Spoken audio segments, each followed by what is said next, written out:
Good morning, dear students. This is class 10, computer class. I hope you all are fine. Uh, in today's class, we will continue our chapter number 4, Iterative Constructs in Java. In last class, I explained you that how can you convert from one loop to another loop, and when we will iterate the loop, then how many times the particular loop will iterate in that given program segment, and also what will be the output. Such type of questions we have seen in previous classes, and I was given in the homework also that you will practice those type of questions and you will do in your notebook. I hope you all have done. Today we will start for the explanation of programming. Some programs are given, some board questions are given in your book. So we will start from those questions. Okay. So first of all, we will discuss this question. Write a program to accept a number and check and display whether it is a SPI number or not. In this question, what we have to do, first of all, we have to accept a number. We have to input a number, and then we have to check that the given number which we were input in the program, that number is SPI number or not. If it is SPI number, we have to display it. Otherwise, if it is not, then also we have to display that this is not a SPI number. Now the question is, what is the SPI number? So for example, there is a number 1124. Okay, this is, suppose that this is not necessary, you have to input only this number. For example, if this is a number 1124. So if we will find out the sum of these digits, sum of the digits of these numbers means sum of the digits. What are the digits of this number? 1, 1, 2, 4. So if we will add these digits, 1 plus 1 plus 1, 2 plus 4, it will be 8. And when we will find out the product of these digits, it means if we will multiply 1 into 1 into 2 into 4, it will also be equal to 8. So SPI numbers are those numbers when we will find out the sum of the digits of those number, or if we will find out the product of the digits of that number, both will be equal. Those numbers are known as SPI number. Again, I am explaining sum of the digits of that number or product of the digits of that number, both should be equal. In that case, that number will be SPI number. So we will start now our programming. Okay, you all know that we start our programming by importing the package, that is import java.util.star. Okay, so we will import this package, util package, and then so that we can use this package in our program. Now we will start with the class name. The class name is SPI according to the question. You can keep any other name also. Now we will declare the variable. Which variables we want in this program? So first of all, I want a number. So one variable we will declare for accepting the number. So I declared here one variable num. Okay, num to accept the number, to input the number. Then second variable I want, because we have to find out the sum of the digits or product of the digits. So one variable we will take to calculate the digit. So next variable is dis. It will calculate the digit. In this we will store the digits. Next is we have to find out the product of the number and sum of the number. So for product we will take a variable p, and for sum we will take a variable s. Now the question is why p is 1 and s is 0. You know that if we have to find out the sum of 10 numbers. So what we will do, we will take a variable s or sum and we will initialize it by 0. Means in the beginning, suppose that my sum is 0. So that next number when we will add, that will be equal to that number plus 0. Then previous number plus next number. In this way we will start the calculation. Means in the beginning our sum should be 0. But in the case of product, if we will initialize it by 0 and if we will multiply any number by 0, then the answer will be, then the product will be 0. So that's why product always we are initializing by 1. Because if we will multiply any number by 1, product will be same. Product will not be affected. So that's why product means P will be initialized by 1 and sum, that is S, it is initialized by 0. Okay, so finally we took 4 variables: num, dis, p and s. These are my 4 variables. All are of integer type. Okay, here we will not take decimal number because we have to find out the digits. Then after the declaration of class and after the declaration of variables, we will declare the function in which we will give our statements which we have to execute. So my function name is check. In this, we will write all the statements which we have to execute. So we will create scanner class, okay, scanner SC, or you all know about it. We'll create the app object for scanner class, scanner SC, new scanner system.in. Okay.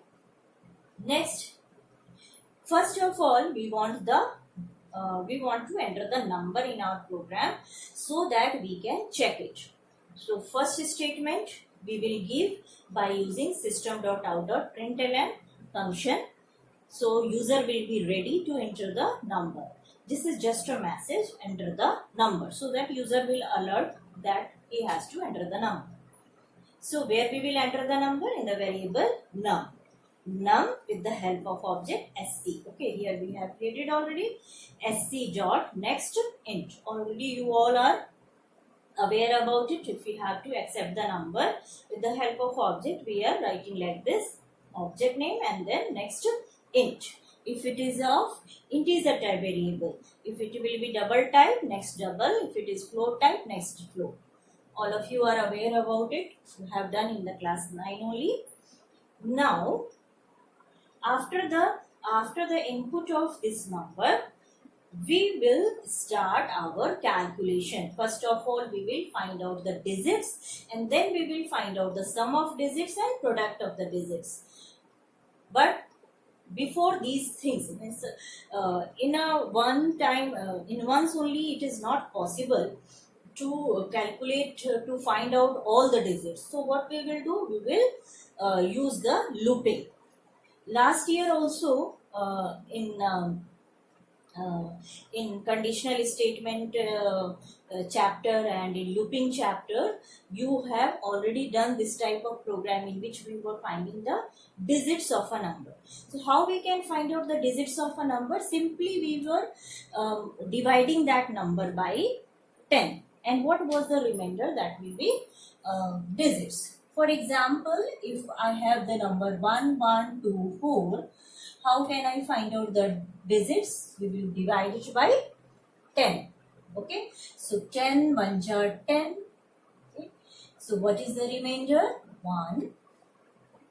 Okay. So and then next time 2 and 1 time, then remainder 2 and last 4. Then 2. Okay, and then finally what is the remainder? After division of this number by 10, we got the remainder 4. Okay, so next time what we will do? Again we will divide this number which we got as the quotient, that we will divide by the 10. Okay, in this case 1, then 10 1s are 10, remainder 1, next is 2, 10 1s are 10, then the remainder is 2. So my next digit is 2. From last we are calculating. Okay, first time I got, what is the remainder? 4, that is the last digit. Next time I got the remainder 2, that is also the second last digit. And then further we will divide 11. Okay, So this process we will continue till that time. Yeah, my dividend is greater than 0. When it will be less than 0, then we will leave it. Okay. So we will continue this process in the loop to find out the digits. So now we will start to write these statements in the looping. Okay, so now we will start with our looping. So I am using here while loop, and this loop will continue, means this checking will continue. What I told you, that we will find out in each and every iteration of loop, we will find out the digits. So this process will continue till that time number will be greater than 0. Okay. So we will find out the digit. How can we find out the digit? When we will divide that particular number by 10, and then what will be the remainder, that will be the digit. So my particular number was 1124. This is just an example. When we will divide by 10, we will get the remainder 4. So my first one will be the 4. Okay. So here, now my first statement is equals to num modulus by 10. So what answer we will get here? 4. Okay. Sum is equals to, now sum is next statement. Sum will be sum plus digit. You all know that we have to find out the sum of all the digits. So sum is equals to sum plus digit. It is initialized by 0. So 0 plus my digit is 4. It will be equals to 4. Remember that. Okay. Now next one. We have to find out the product of the digits also, and P is initialized by 1. So it will be equal to 1 into 4, and that is equals to 4. Okay. Now we have to find out the next digit, and for that what we will do, whatever will be my quotient, this quotient will be, now next time it will be the dividend. Means my next number which we have to divide again, which we have to find out the remainder, from which we have to find out the remainder after dividing by 10. So my next number will be num divided by 10. So when we will divide that number by 10, this is the quotient. Okay, this one, and this is the remainder. So this quotient is now my new number, which we have to further again divide by 10. Further again we will divide by 10, and we will get the digit. What is the digit? 2. So my new digit is now 2. In next iteration, it will be 2. Okay. Now my new value of S is 4. So 4 and plus digit. What is my new digit? Means new remainder, that is the 2, equals to 6. Okay. Then next, we have to again multiply also with the previous product. With the previous product, we will again multiply the digit. So what is the previous product? That is 4, and my new digit is 2. 4 2 ja 8. Okay. Now again, num is num divided by 2. In this case, what is my new num? That is, now my new num is 112. Okay. In this case, my new number was 112, and we divide by 10. It is now equals to 11. Last time it was 1124 divided by 10, and it was 4. So 112. Okay. Now we will check the condition. While num is greater than 0, yes, num is greater than 0. First time also it was greater than 0. First time it was 1124. Next time it become 112. So condition was satisfied. We move in the loop, and this time what is the new value of number? That is 11, and condition is satisfied. 11 is greater than 0. 11 is here greater than 0. Okay. Now we can enter in the loop again. We will enter in the loop again, and again we will find out the value of this S and P. Okay. Now in next iteration, again we will divide it.